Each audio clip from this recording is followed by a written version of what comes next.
Come in. Come in.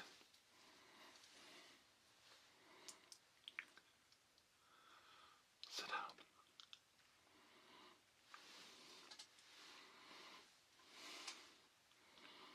Sit down. There's a lot to talk about.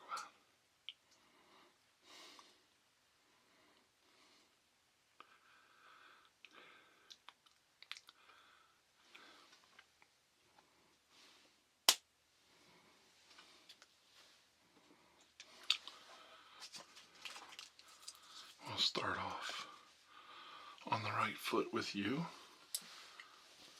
The leak did not come from my department. So, all your boys in the NSA can take a breather. And I know their records verify that, don't they?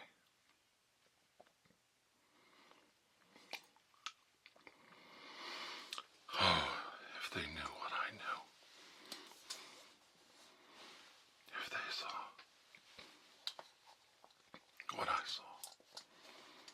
My family did not make all these sacrifices for all these years to get here, just so you could come in here with your attaché case and accuse me on my vacation of leaking the most fundamental secrets I hold dear since my OSS days in 1947. How dare you? How dare you accuse me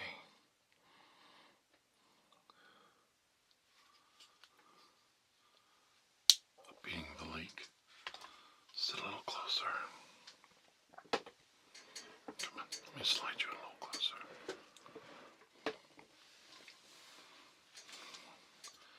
The man obviously doesn't know what he's talking about.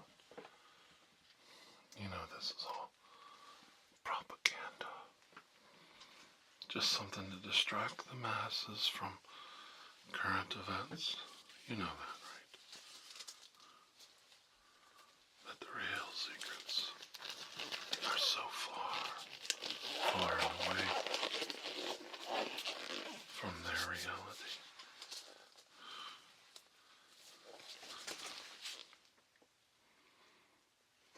Don't touch another thing in here.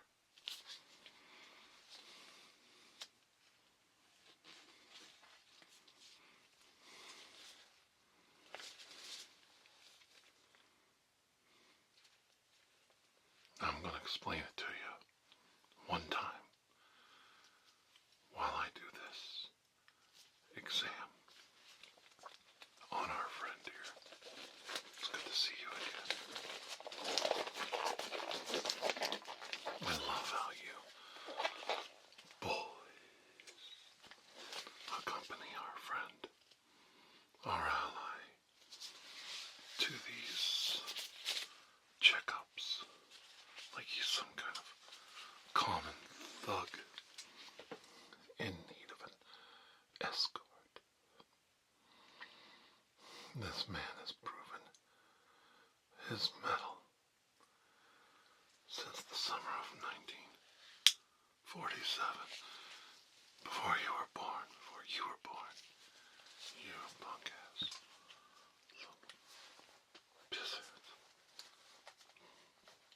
I don't care what your badges say. You think I didn't know that back in 1947? All the credentials the military industrial machine. Find out what you can. Dissect him if you have to. He knows. He knows he can read our surface thoughts like they come out of our own mouth. Where do you think all those recollections of angels in the Bible came from? Thought crime. You think they invented that? No. No.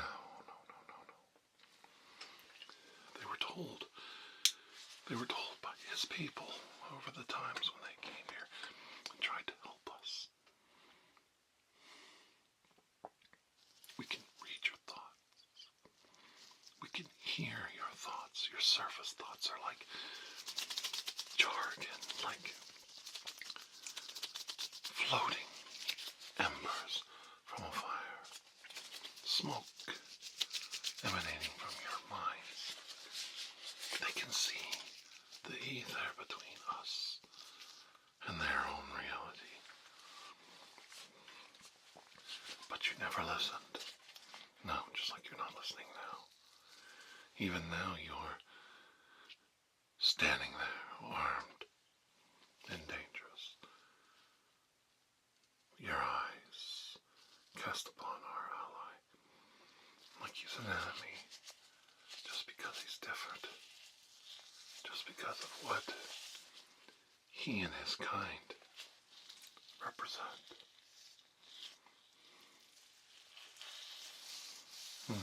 How would you like to wake up every day in this country, this land of the free,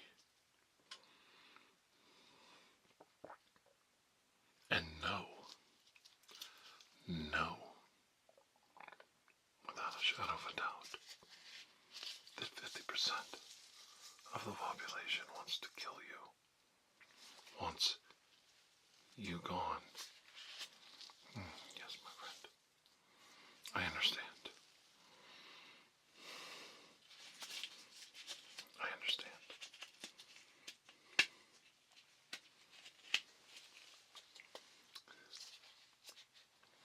Nothing's changed. You know, people, they like to look at statistics. They like to look at facts as charts and graphs and say that things are getting worse, but in reality, they're neither getting better or worse, are they?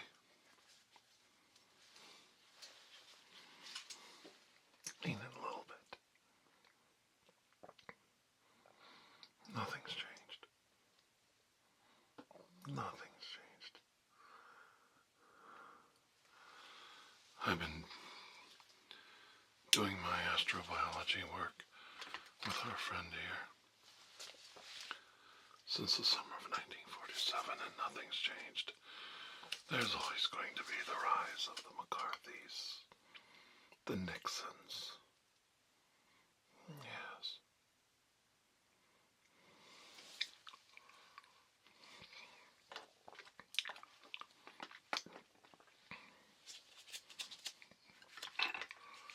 Always someone who thinks that they're doing God's work to protect humanity from aliens, foreign and domestic. But you do know that they know all about us. We're not fooling them. We, you two, and I are not fooling them. They see right through our smoke screen. They see right through our baloney, our religion, our morals, our liberalism, our documents, all our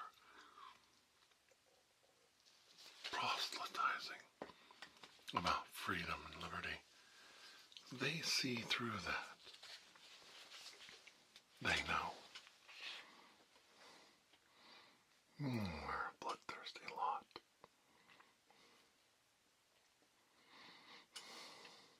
A dangerous lot. Look good. Your eyes both look good.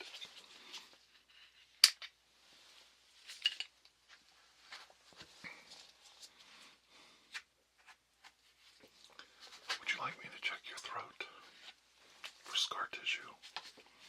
Good, okay.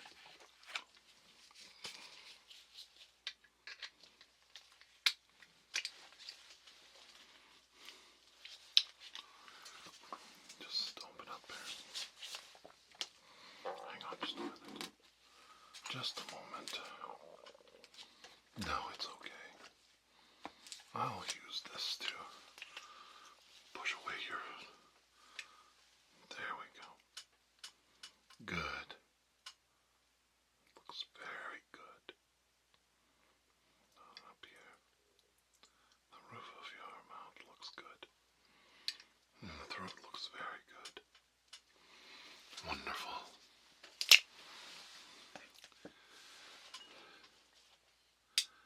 I don't hate my race, the human race. There's only one, the human race. I don't hate it. We are a creature, a product of our nature. There's nothing more I will say on that. We're a product of our environment and our nature. We can't escape that. I don't think we want to. I think we relish it. We sit here and postulate if an alien race could travel light years across the sky like our friend here has, sitting here before us, at the point of your gun, that if he waved his scientific fingers in the air, his science would appear like magic, indiscernible from magic before our primate eyes, and he could easily stop you from using your sidearms to stop him, right? It's not your sidearms they're worried about.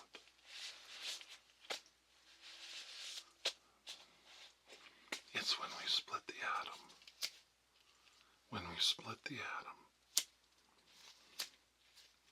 1945.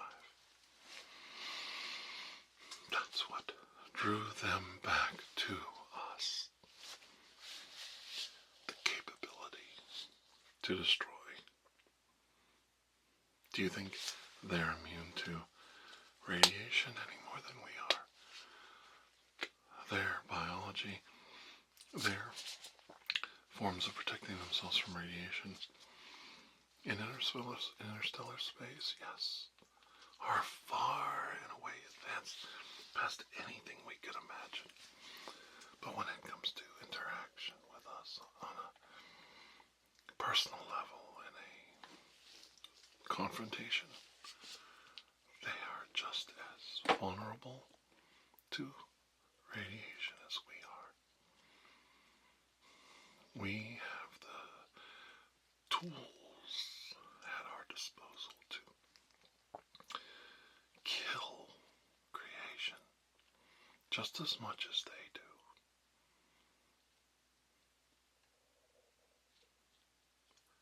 And we are one of the rare races that dared to use it on ourselves. Tested many times on ourselves. And there are no innocents in this. There are no innocents in us. All countries of the planet that have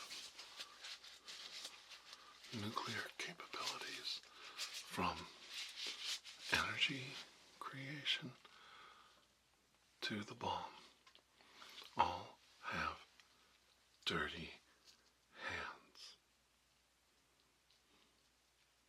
We're one race.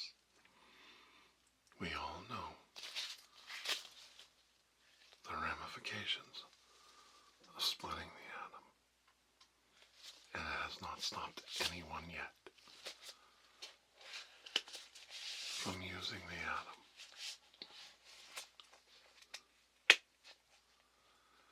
Do you ever sit there and think whether we should have used the bomb or not? Should we have used the bomb or not? I hear these debates all the time. And they ignore so many fundamentals of the time period, of the powers that be. I'm going to explain to you right now 3 reasons why the United States was always going to use the bomb.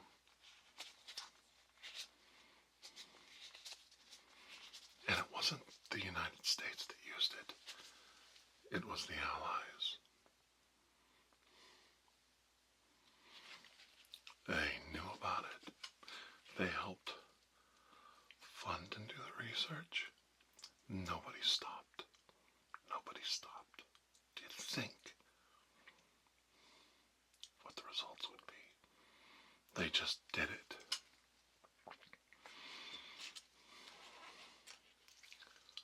And you know we leaked it to the Soviet Union. We told them about Trinity. We told them openly about Trinity. Told them we had it. And then we used it. And they just kept nodding their heads, waiting for the time when the materials, the blueprints, fell into their hands. And they didn't have to wait long, did they? This current whistleblower leak didn't come from my department. But whose department leaked the bomb so quickly to the Soviets? Yeah. You know Neil Boers wanted to share it because they were going to get it anyway. Just give it to them.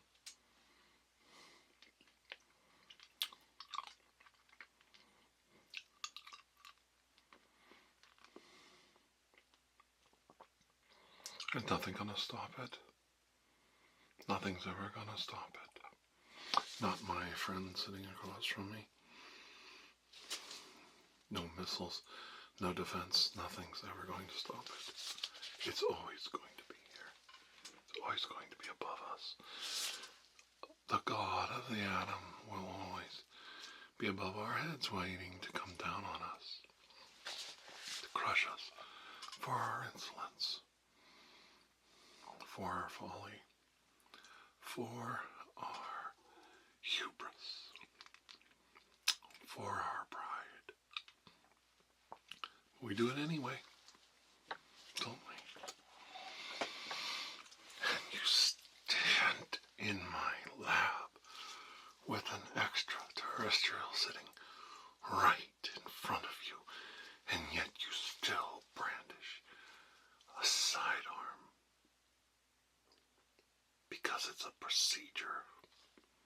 You know that won't do a darn thing against him, yet you brandish it proudly to make yourself feel better, and you call it a procedure.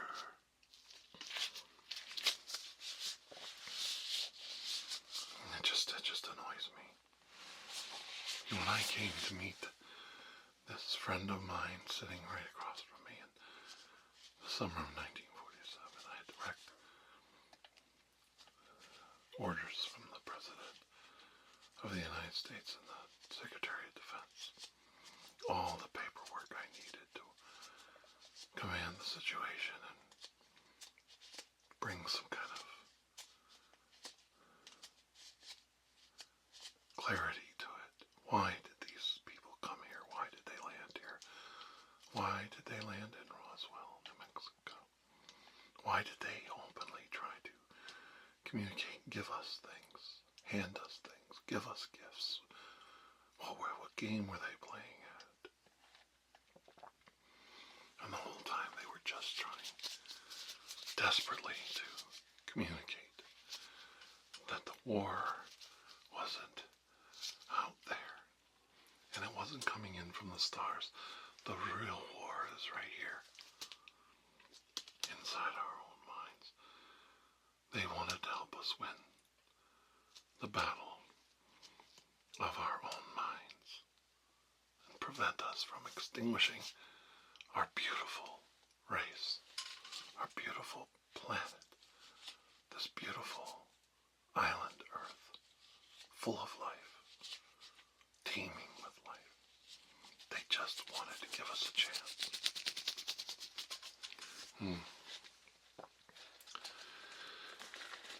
I told you I'd give you the 3 reasons why the United States was always going to use that bomb.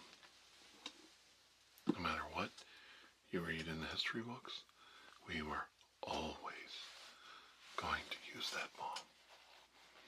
Exactly the way it went down.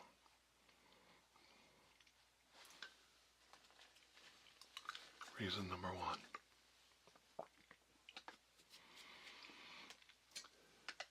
We outspent the Germans in the World War II effort. They spent almost $2 billion, I think, in that money at that time. And they were losing. We spent well over $2 billion on just the war effort alone. The Manhattan Project cost another $1.9, I think, billion on top of that. Now, do you think the United States of America would spend that kind of money? That the people of the United States of America would find out eventually that we spent that kind of money and wartime and had a bomb like that and we didn't use it? That we just blew it up as a demonstration in Tokyo Harbor? Told everybody what the time and date and where to look?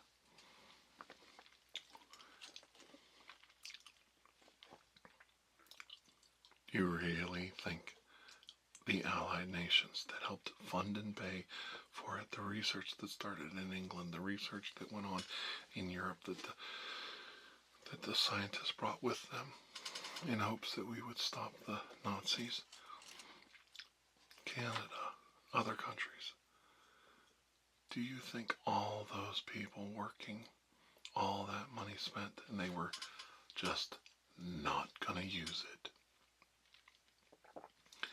That was never going to happen. That was never going to happen. They were going to use it. As fast as they made it, they put it on a plane, they flew it straight out there, and they used it. Secondly, the United States was an unstoppable force, and the Japanese Empire was an immovable object. We spent years pushing against each other, back and forth, ebb and flow. The Japanese fighting down to the last man on every island, in every battle, from Guadalcanal to the Navy, to the Air Force, the kamikazes, the regular foot soldiers, fighting to the end, fighting to the last man, to the death. We were already firebombing cities and killing people, as many people a night, as many people a month in Japan, using conventional bombing and military tactics all over the Pacific, all over the mainland and the islands that Japan controlled. We were already doing it, and they weren't surrendering. So anything we could add to our arsenal to end that war quicker and more decisively they were going to use. We were starving them out. We were cutting off their shipments of food. We were starving them. We were burning them up, firebombing them. We were already committing Armageddon on the Empire of Japan, and they weren't surrendering. Yes, we were going to use that bomb. This time we only have to drop one bomb instead of 20,000 pounds worth of 20,000 tons, of bombs a night. We can just drop one to get the same result.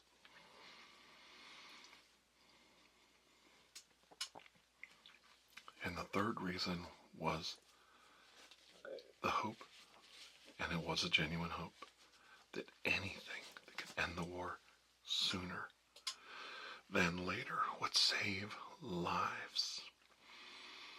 From the beginning of the war with Japan and China in 1937, an average of 100,000 Asians were dying per month. Millions of Asians, not military, just civilians from all communities, all sides, were dying at a rate of around 100,000 a month. The casualties, if we invaded Japan using our soldiers, the estimates were somewhere around 800,000 to 1 million American casualties, and probably 2 to 3 million Japanese before they would eventually be broken, literally run out of weapons and surrender. We were literally starving them to death, and they were running out of weapons. It was going to be a matter of months regardless. But in those months, every time a month clicked by on the calendar, 100,000 people in Asia, from China, Korea, Manchuria,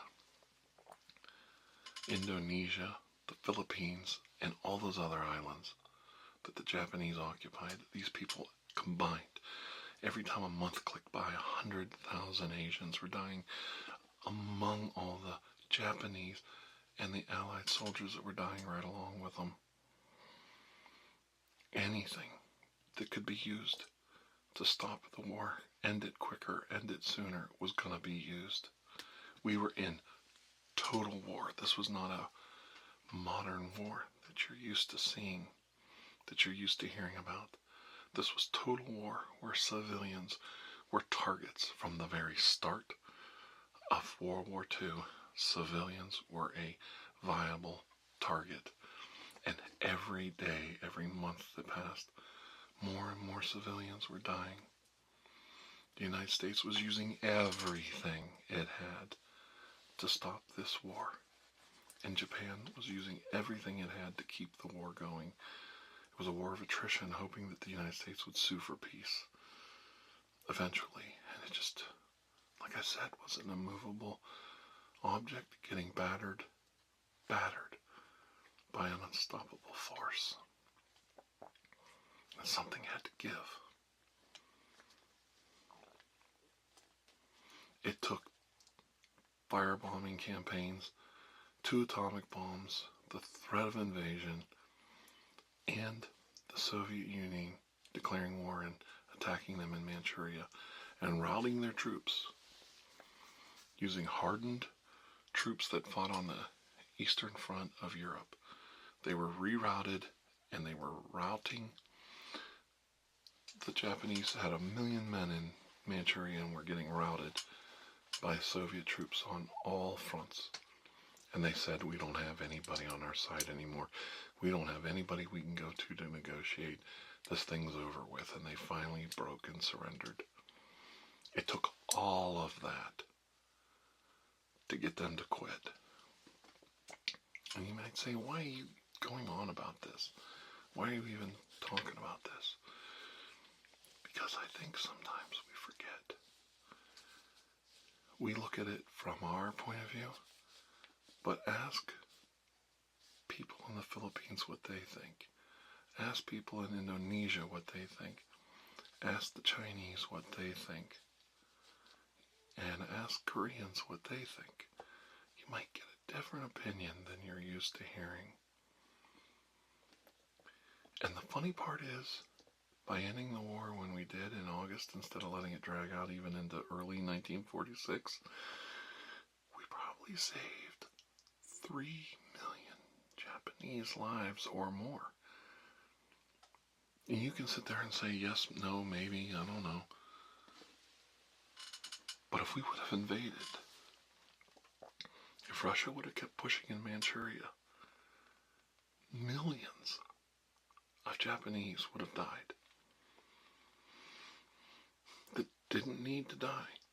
That were spared when they surrendered in August 1945. Or is it September? It might be September. Boy, if I get anything wrong, please correct me down below. But the point is,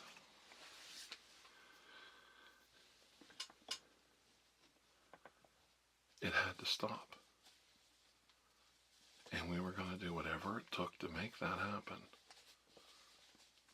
And the good news was, whether anybody wants to talk about the good news or the positive side of it, we made allies out of Germany, Japan, Italy, Romania, and other countries, Finland, that all fought in that war on different sides, different people.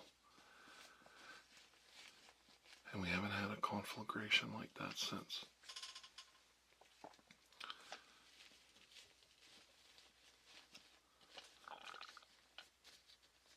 It's not perfect.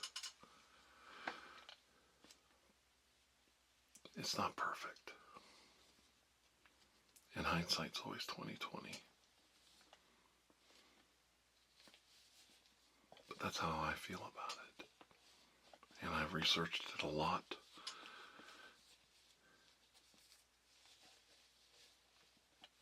And I don't think I'm right. I know I'm right.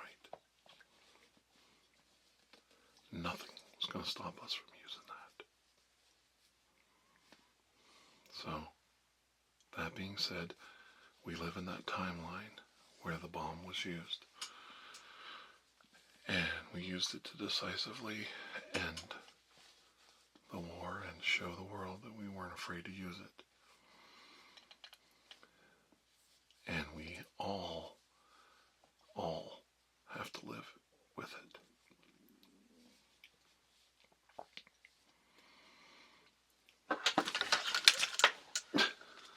That was weird. Sorry. You okay, my friend? What came over you? You alright? Alright. You're not feeling well. Well, at your age, you probably shouldn't. We can end it here. Is that alright with you? He's very ancient now. He was ancient when I met him in 1947. He deserves a rest too. Okay. You're going to take him back? Alright. Well, thank you for coming, my friend. Thank you. So good to see you again. And I hope to see you again in the near future. Thank you, gentlemen, for coming today. I'm sorry I was giving such a heavy-handed lecture, but I hope it helps.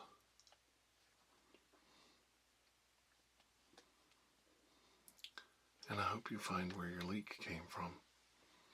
But I assure you, it didn't come from me.